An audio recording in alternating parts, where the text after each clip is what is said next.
ताज़ा तरीन खबरों के लिए प्राइम न्यूज़ 24 को सब्सक्राइब करें और बेल आइकन का बटन दबाएं।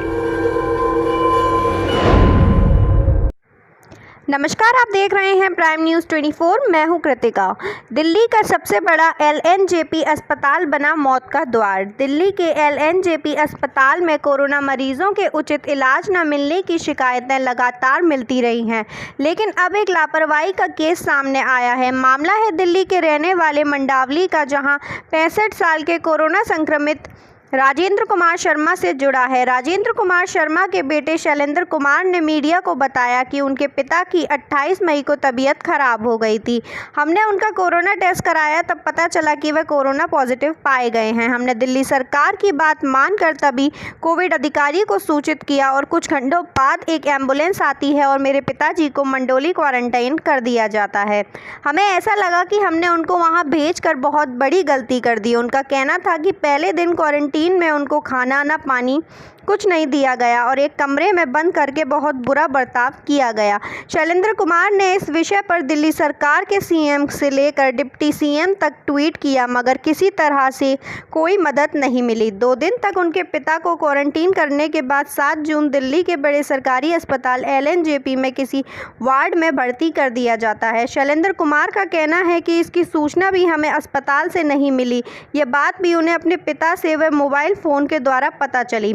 शैलेंद्र ने बताया कि 6 जून को वार्ड नंबर 1 एलएनजेपी अस्पताल में कोविड वार्ड में उनके पिताजी को भर्ती किया गया था, मगर उन्हें उनके पिताजी से फ़ोन पर ही इसकी जानकारी मिली।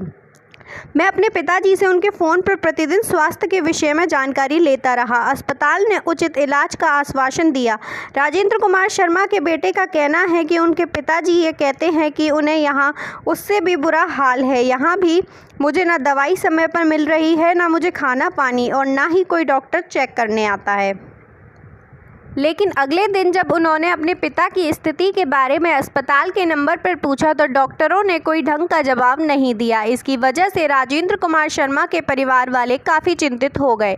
शैलेंद्र ने बताया कि हम अपने पिता की तबीयत के बारे में डॉक्टरों की तरफ से जवाब मिलने का इंतज़ार कर रहे थे और डॉक्टर उनका वार्ड ही शिफ्ट करते रहे, लेकिन कोई रिस्पॉन्स नहीं मिला। सही से इलाज न होने के कारण पिताजी से फ़ोन पर संपर्क भी नहीं हो पा रहा था।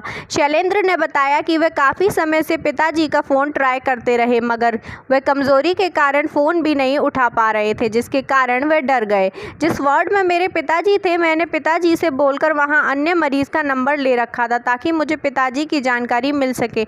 मैंने उनकी वीडियो मंगवाई ताकि मुझे पता चल सके। तभी 11 जून को 6B के एक अन्य मरीज़ के द्वारा उनको पता चला कि उनके पिताजी को वार्ड 32 में शिफ्ट कर दिया गया है, मगर अगले दिन वार्ड चेंज होने के कारण मेरा संपर्क टूट गया। वार्ड 32 में पता किया तो पता चला कि मेरे पिताजी राजेंद्र कुमार वहां भर्ती नहीं थे। पूरे एक दिन के प्रयास के बाद मुझे पता चला कि मेरे पिताजी वार्ड 29 में शिफ्ट हो गए हैं। आखिरकार जब पिताजी का फ़ोन किसी ने उठाया तो बताया उनकी तबीयत बहुत ख़राब है और उन्हें बहुत कमज़ोरी है। जैसे ही मैंने किसी से बात कराने की बात कही तो जैसे तैसे पिताजी ने बात की। पिताजी बोले कि मुझे यहाँ से ले चलो, मैं यहाँ कोरोना से तो नहीं, लेकिन इनकी ख़राब ट्रीटमेंट की वजह से ज़रूर मर जाऊँगा। ना ही मेरा इलाज हो रहा है, ना ही डॉक्टर आता है, ना ही यहाँ समय पर खाना मिलता है, पानी भी कोई देने नहीं आता। मैं पहले बिल्कुल ठीक था, इन्होंने समय पर खाना पानी ना देकर इंजेक्शन और गोली देकर मेरी हालत और ख़राब कर दी है। इसके बाद हम फ़ौरन अस्पताल भागे, क्योंकि उन्होंने इतना कहने के बाद दूसरी कॉल रिसीव नहीं की तो हम लोग डर गए। बेटे शैलेंद्र का कहना है कि 2 दिन तक उनके पिताजी से संपर्क नहीं हो पाया। वार्ड के नंबर पर जब भी हमने कॉल करी तो डॉक्टर पिताजी के स्वस्थ होने के बारे में ही बताते थे। उन्होंने कहा कि वे पिछले 1 हफ्ते से प्राइवेट अस्पताल में बेड की तलाश के लिए भटकते रहे, मगर अस्पताल लाखों से कम बात ही नहीं कर रहे थे। पिताजी की हालत देखते हुए शैलेंद्र ने बताया कि काफ़ी तकलीफ़ के बाद मैं खुद अंदर गया, उनकी मदद करने वाला कोई नहीं था। तभी वार्ड के डॉक्टर से पता चला कि उनके पिता को एक अलग वार्ड में ऑक्सीजन दिया जा रहा था। हम आश्चर्यचकित थे जब मैंने अस्पताल प्रशासन से बताया कि मेरे पिता अस्पताल में कैसे हैं, तो स्टाफ के पास कहने के लिए कुछ नहीं था। बाद में हमें लगा कि यहाँ कोई ख्याल रखने वाला नहीं है और हमने अपने पिताजी और को दूसरे अस्पताल में भर्ती कराने का फैसला किया। तो हमने प्राइवेट अस्पताल में शिफ्ट करने का मन बनाया। जैसे तैसे एक बेड की व्यवस्था की और LNJP अस्पताल के वार्ड से डॉक्टरों की टीम से पिताजी को दोपहर 1:30 बजे डिस्चार्ज करने को कहा। डॉक्टर का कहना था कि आप घबराओ मत, आपके पिताजी बिल्कुल ठीक हैं। तो वहीं जब शैलेंद्र दोपहर 4 बजे अस्पताल पहुंचते हैं तो पता चलता है कि उनके पिताजी सुबह से ही मर चुके थे। शैलेंद्र का कहना है कि ना ही अस्पताल से कोई कॉल आई कि आपके पिताजी मर चुके हैं। अगर मैं अस्पताल ना जाता तो मेरे पिताजी की मृत्यु का मुझे कई दिनों तक पता नहीं चल पाता। ऐसे में दिल्ली सरकार के इस बड़े अस्पताल पर फिर सवाल उठना लाजमी है। गृह मंत्री अमित शाह समेत NHRC की टीम अस्पताल का जायजा भी लेती है। टीम अस्पताल में कोविड मरीजों के लिए की गई व्यवस्थाओं को लेकर संतुष्ट दिखती है और अस्पताल समेत डॉक्टरों की तारीफ भी करते हैं, मगर दिन इतनी बड़ी डॉक्टरों द्वारा लापरवाही सामने आने के बाद कब सरकार इन अस्पतालों पर कार्रवाई करेगी। इतना ही नहीं, बेटे शैलेंद्र का कहना है कि डॉक्टरों की एक और बड़ी लापरवाही दिखी। मृतक का नाम ही बदल डाला। अगर इस तरह की लापरवाही होती रही तो दिल्ली सरकार के अस्पताल से लोगों का भरोसा ही उठ जाएगा। मृतक के परिवार वालों का कहना है कि पिताजी बिल्कुल स्वस्थ भर्ती हुए थे, सोचा न था कि अस्पताल में उनका शव बाहर आएगा। तो वहीं दिल्ली के स्वास्थ्य विभाग ने सुप्रीम कोर्ट द्वारा की गई टिप्पणियों के विषय में कहा था कि हम सर्वोच्च न्यायालय की टिप्पणियों को अत्यंत सम्मान के साथ और पूरी ईमानदारी के साथ स्वीकार करते हैं। दिल्ली सरकार सभी के लिए स्वास्थ्य देखभाल प्रदान करने और कोविड-19 रोगियों को हर संभव इलाज सुनिश्चित करने के लिए संकल्पित है। इसके बावजूद भी अगर अस्पताल में कोई भी कमी हमारे सामने आती है तो हम उन पर तुरंत कार्रवाई करेंगे। इसी को देखते हुए मंडावली में रहने वाला मृतक राजेंद्र कुमार शर्मा का परिवार दिल्ली सरकार और केंद्र सरकार से इस अस्पताल के खिलाफ कड़ी से कड़ी कार्रवाई करने की आस लगाए बैठा है। मृतक के परिवार का कहना है, आज ये हमारे परिवार के साथ हुआ है और हम नहीं चाहते कि ये किसी और के साथ हो। प्राइम न्यूज़ 24 ब्यूरो की रिपोर्ट।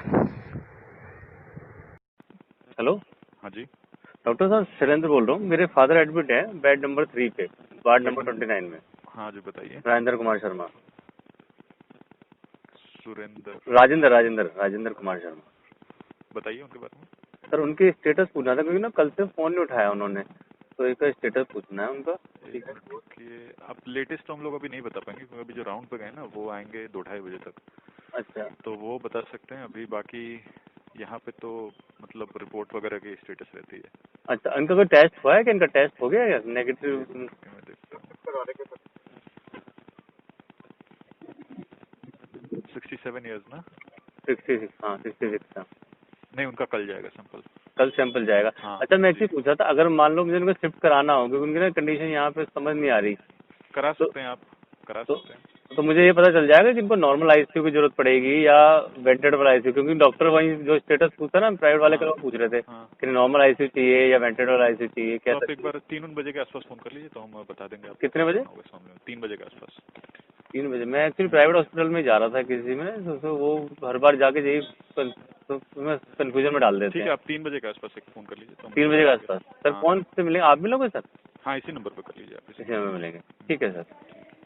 अच्छा। तो बोला आप थोड़ा इत्मीनान तो रख सकते हैं ना। हाँ, मैं अरे एक्चुअली क्या है ना, वो बेड वाले कह रहे हैं कि ना जल्दी लेके आओ पेशेंट, वरना हमारे बेड फिल हो गया तो हम क्या करेंगे। तो इसमें हम क्या कर सकते हैं आप बताइए मुझे। क्योंकि बड़ी मुश्किल से ना, कल मैं 2 दिन ट्राई कर रहा हूँ, बेड मुश्किल से मिला आज। नहीं, स्टेटस अभी एग्जैक्ट स्टेटस मैं नहीं बता पाऊंगा, आप 3 बजे के बाद चलो कीजिए। स्टेटस नहीं तो। अच्छा, लामा में सर कितना टाइम लग जाता है अगर लामा होता है तो? कुछ भी टाइम नहीं लगता उसमें, बस समरी देते हैं फिर मरीज को नीचे छुड़वाना है बस। मतलब आधा घंटा 1 घंटा? हाँ, बहुत ज्यादा है ये। ऐसा 1 घंटा? अच्छा। हाँ, तो मैं जैसे ही मैं आपको बताऊंगा उसके बाद मैं बस एम्बुलेंस की तैयारी करूंगा, है ना नीचे? ठीक। हाँ ठीक है सर, ठीक है सर, थैंक यू।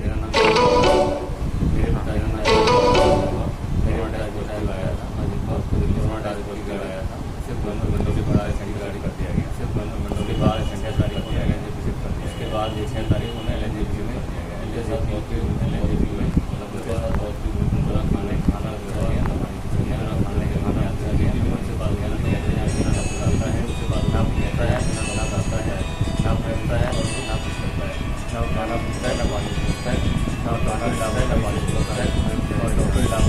मैं